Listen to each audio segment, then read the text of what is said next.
আসে, আমি আশা করি এটা অসম্ভব উন্নয়ন হবে না।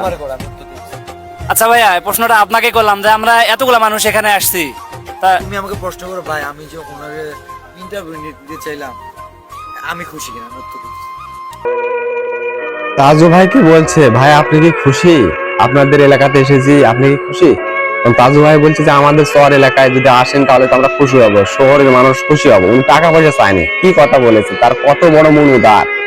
হোয়াটসঅ্যাপ বিল্লাল ভাই যে কথাটা বলছে যে আমাদেরকে বিরক্ত লাগছে, এটাই বাস্তব কথা। ভাইরাল যখন মানুষ হয়ে যায় তখন বিরক্ত লাগে, আর এর জন্য কিন্তু কন্টেন্ট যে কথাটা বাইর করবে মুখ দিয়ে, সেটা কিন্তু প্রোডাক্ট, সেটা কিন্তু টাকা, সেটা কিন্তু সেলম্যান। তো অবশ্যই তাদেরকে টাকা দিয়ে কথা বলতে হবে, কারণ একটা ভিডিওকে যদি শুট করে সেখান থেকে 10,000 টাকা মিনিমাম ইনকাম করতে পারবে। তো আর তাদেরকে 1,000, 500, 200 কেউ দেয় না টাকা।